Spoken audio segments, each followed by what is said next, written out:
And I think it's very important to point out, since we're going to be going into the final, what seems to be the final January 6th select hearing on Monday, where they're going to give out criminal referrals, because this guy is a criminal, and he was sentenced today for the crimes that he committed during the insurrection, during the Cheeto Dust Kangaroo coup. His name is Doug Jensen. A lot of people don't know that name, and they probably don't even recognize this picture that much, right? Yeah, this is a mugshot. Yeah, this is the mugshot. Oh, so this is his federal mugshot? Yeah, this is mugshot. Okay. So Doug Jensen was at the insurrection that day. Now, when I show you this video, you're definitely going to know who he is almost immediately. Right. And Midas had it here. MeidasTouch had it. They tweeted, insurrectionist Doug Jensen, who chased Officer Goodman, which we mentioned earlier, through the Capitol during the January 6th attack, was sentenced to 5 years in prison. Sorry about that. Let me make it bigger and we'll play this. This is 1 minute and 25 seconds. This is the video showing, and you'll recognize Jensen here as they're chasing Goodman through the Capitol. This historic moment. It's not good history. It's bad history, but it is absolutely part of who we are now, and that is what we have to make sure we don't continue, is this to be a part of us. Let's watch.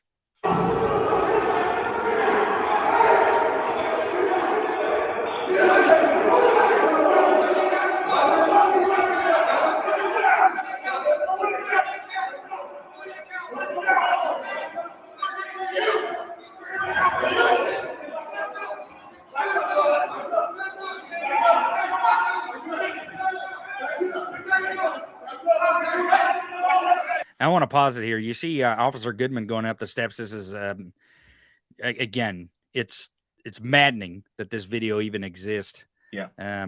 But it does exist, and it is part of history now. And we will make them own it forever. But Goodman here is leading these insurrectionists through the Capitol. Now, you had mentioned this earlier, that Officer Goodman had enough sense to make sure he would lead them in the wrong direction. And what I mean by that is away from lawmakers that these people would put in danger, because Officer Goodman, by doing that in that moment, understood that these people wanted to harm lawmakers. Yeah. He knew it in the moment. They were saying it to him. He knew to protect those lawmakers. That's his fucking job, is to protect the lawmakers and our Constitution and that building. And he's a hero for doing that. But if you look down here at the bottom of the steps, let me move it forward just a little bit. And chasing him up the steps, because this is important. This is where he got sentenced to 5 years, is because this guy was in the front and he was chasing Goodman right here, right? And he confronts him. This is where it gets hairy in his indictment and his conviction, because Goodman's giving him orders here and he's not complying, and he's chasing Goodman. And you see he's one of the only ones chasing him up the steps here. This is why they gave Mr. Jensen, the Trump-supporting insurrectionist, the traitor, as it is to our Constitution. He's chasing him up the steps here.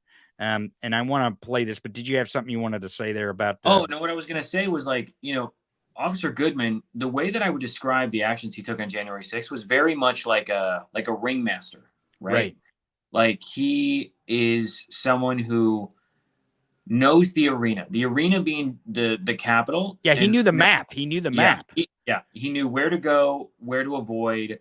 And the idea that he knew, like, all right, I got my baton here, and if I, instigate them, then they'll try to come for me. Yeah, I'm putting my life at risk. I understand the situation I'm putting myself in, but I also know if I don't do this, that I would allow them to then discover other places where other people are hiding, like, I don't know, the vice president or other people who are, like, sitting members of Congress, because we clearly know these fucking QAnon, MAGA, Trump-humping idiots didn't care who was good or bad. I mean, they were in the chambers and they were reading papers, and they misread the fucking papers to be like, oh, Ted Cruz is going to sell us out. And they're like, oh, no. It means he was going to do this. Like, they had no clear direction. They saw a complete red because, Donald Trump incited the violence, told them to march the Capitol to show them what you mean and how to represent your voice, and, fight like hell, and we're going to kick some out, all this bullshit from all these fucking idiots, right?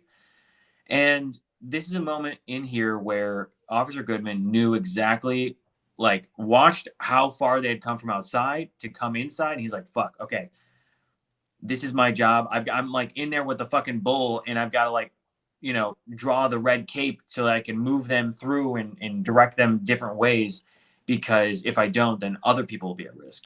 Well, and just watching this back and forth as I'm slowly moving it and kind of back and forth and watching Officer Goodman and his tactic here. You notice he comes to the bottom of the steps. He stops, he gets his baton, and he pauses, right? Because he knows he needs time. And if you watch this in the moment, you wouldn't know how cognizant of all these moments and the absolute importance of every second that he holds these people off, because he's got a radio. He's got a radio. They're making calls. He's making calls into the radio. And he knows these different location points, and he kind of knows what's happening outside the moment of him. But this is the example of what law enforcement actually looks like. This is what service looks like. This is what protect and serve looks like, and not protect and service of one thyself, but of the law. And you see him stop here. He goes up the steps. Officer Goodman stops again to pause because he knows they'll stop, right? He's already got it. He already has them, like you said, in a ringmaster type technique. I want to point something out. So he goes up these steps here, and of course he can't see around this corner, but he knows if you watch his face here, look how sure and confident Goodman is here. He doesn't look afraid. He doesn't look scared. He looks very confident in his tactics and what he's doing. And he knows exactly the fucking assignment here is to make sure these morons, these violent morons, do not get anywhere near the constitutional duty of lawmakers. Because that is one thing that Officer Goodman understood in the moment. The most important thing was not necessarily the lives of people, but necessarily what those lives mean to our country. People don't understand. As much as you may hate politicians, as much as you may have hatred of who represents you, and you may not agree with everything they agree on, they are our voice in the government. And that is how this works. And without those voices, the Constitution falls apart. And the simple oath that Officer Goodman made on the Constitution, he made good in this moment by absolutely understanding that it was more important that these people did not undermine that document than it was anything else. And watch his confidence as he goes up the stairs here, and he turns around again because he pauses. He needs time. And every second counts. Doug Jensen here has shifted because he was going forward and wasn't expecting him to turn around. He's like, oh, okay. And like, let's back up and let's watch this a bit more. Because at this moment, when he comes to the top of this stairwell, this is a pivotal moment.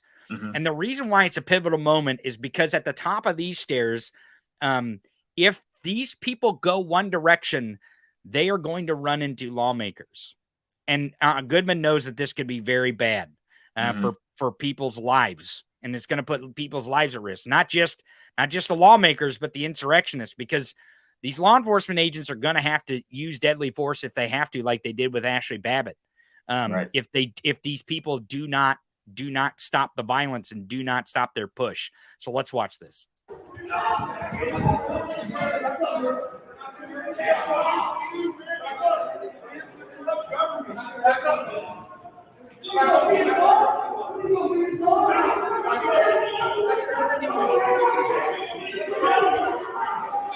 And there's the moment where Officer Goodman duped the easily duped sheep. If you pay attention closely, when Officer Goodman comes to the top of the stairs, he stops them. Now, when he looks down this corridor, because that is where the lawmakers are, down this corridor, they are just steps away from that corridor. And Officer Goodman peers down the hallway to make sure there's no one visibly in that hallway, because he knows if these fucking violent MAGA Nazis, these traitors to our fucking government, these people who were duped by QAnon and whatever forces that caused them to do this stupid shit that got Doug here 5 years in prison, knew if they saw someone down that hallway that they would turn and go down that hallway. So he made sure before he allowed them up them steps that there was no one in the hallway here. And you'll see that he looks down the hallway, and then he blocks the doorway because he does not want them to go in that hallway. And then he physically touches Mr. Jensen to make him agitated, to make him follow him. Brilliant in the moment, and such a heroic move to make sure this entire crowd, because Jensen is the one leading this crowd. That's why he got 5 years, to make sure this entire crowd follows him in the direction that is not putting lawmakers in danger. And you see him, they take the bait. And let's finish here, because here soon is the iconic moment where Goodman is standing in the hallway with his hand up to stop these people from going down the corridor. Let's watch.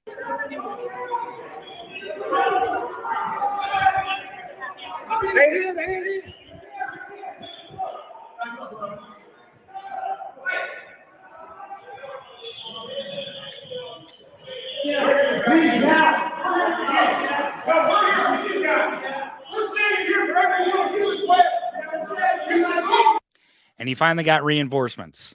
And that is why Mr.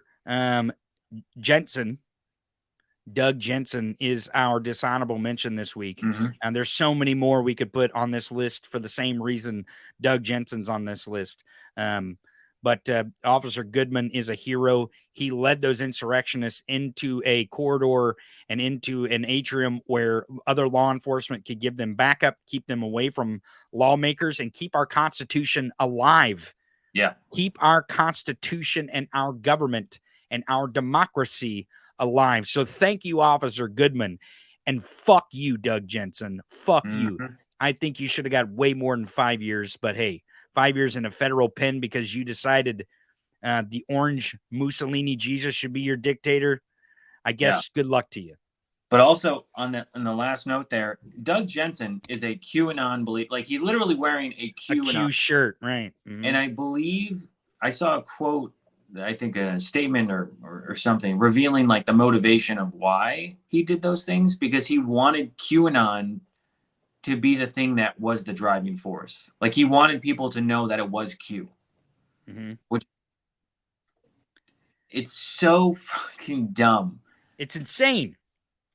It's insane. And you know what's crazy is we come full circle here on Bonehead of the Week, because not only did we have Doug Jensen using QAnon, we have Ron DeSantis peddling QAnon conspiracy theories. Elon Musk 100% buys into QAnon, no doubt in my mind. And then you have Donald J. Trump, the Cheeto Dust QAnoner. Oh, well, this week is the Bonehead of the Week of the QAnoners, and the Cheeto Dust QAnoner comes out on top. He wins the poll of Bonehead of the Week. This is the Bonehead of the Week, is every single Friday here on the Tony Michaels podcast and the MeidasTouch Network. Make sure to go follow us on the Tony Michaels podcast. Gabe Sanchez, that is how you vote for Bonehead of the Week. Go to the community tab on YouTube. You can vote there. You can also vote on Elon's Twitter at Tony Michaels Pod. Just don't give his airplane location away. You might not be able to vote if you do that.